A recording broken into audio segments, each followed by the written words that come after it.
Hey Val, I hope you're doing well. I just thought I'd record these instructions in a video. Sort of made sense considering the topic, rather than writing a long email. So this is the setup that I have going.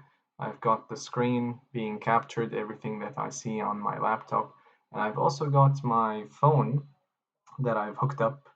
I don't usually do this in my class, but I was curious to see how that could be done after we had that conversation where you told me you wanted to hook up your iPad.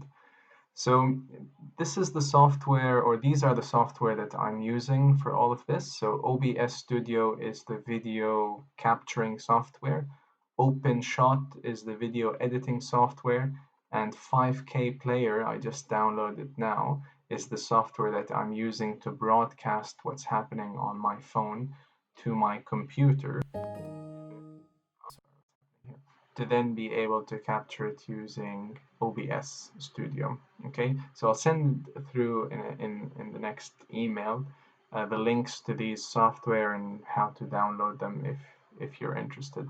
So this is what OBS Studio, the video capturing um, program looks like. Now you can see an infinite regression here because it's recording itself.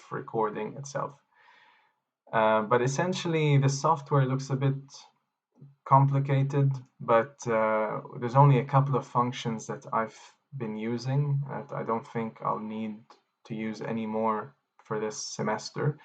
Basically, here in sources, this is quite important. I'll talk about that.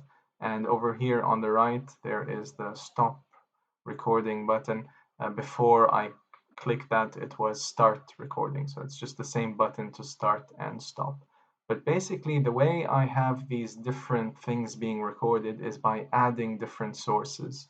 So I first added a display capture, which is what the screen can see, by clicking on this plus button and selecting display capture.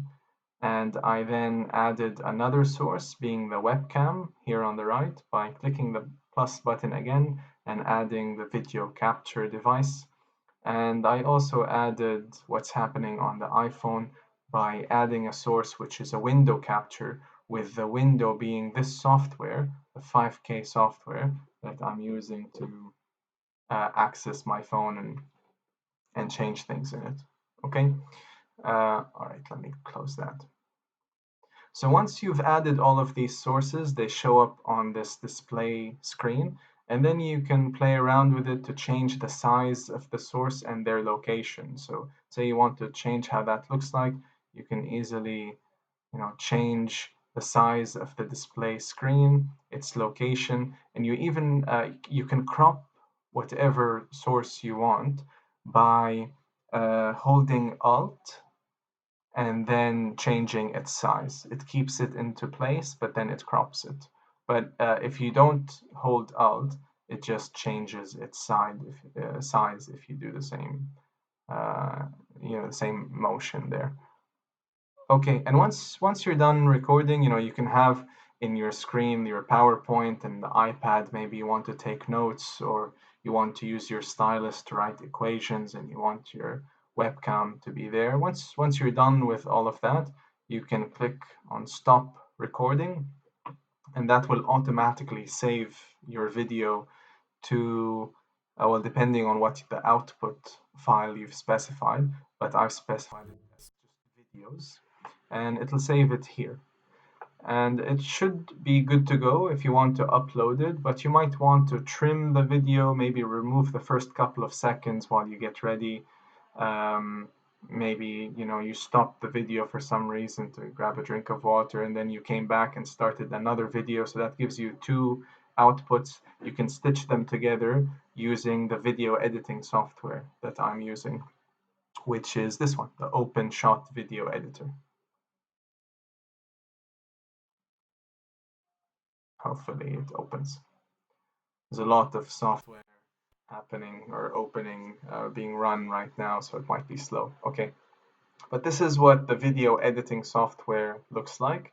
Here is where you add all the files that you want to manipulate and trim, and this pan here is where you add the different um, videos, and this is where you can trim and slice and stitch them together. So I'll just show you an example. Say, I don't know, I want to use this software, sorry, this video, and I also want to stitch it with that video. So these are the two videos that I want, and then I can add the first one to the pane here, and then once this is removed, and then you can trim it by basically just clicking on this image, sorry, on this edge here, and then changing where it starts. Okay, and then you can also drag and drop to get it to start at a certain point. But say you want to add another video to it, you just go to the end of it and you add the second video right after it. And so that means when the video plays and it gets to this point here, another video I was recording, and you can test how the edited video looks like, then it can straight away go the next video after that. Okay, and there are a bunch of different things you can do to fade out and fade in, which I haven't explored much, but it should be a straight forward process with this editor that I've chosen. I've chosen it because it seems to be very user friendly. And then once you've done trimming and putting all of those videos together, you can export the final video by clicking on this red button here, which is, if you just hover over it, says export video. You name the video, specify its output path. You can specify the format. MP4, I find it works well. And for the quality here, I would recommend going with a low quality, because a high quality is just too high for our purposes, I think, and it gives us a folder that's way too large, especially for a 2-hour lecture.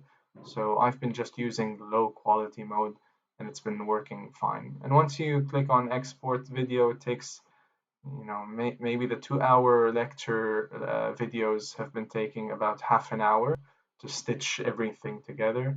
And then it produces a file which is about 400 megapascals or so. Megapascals, I'm thinking too much of pressures, megabytes, and you can easily upload to Echo and to Canvas. It just takes a couple of minutes after that. So that's basically what I've been using. And so once I finish this recording of this video, I go back to the software, click on stop recording, and that's it. So I hope that was clear, and I'll try to add more points in that email I'll send through. But I think this video is a good way to explain what I've been doing. I hope that helped. So yeah.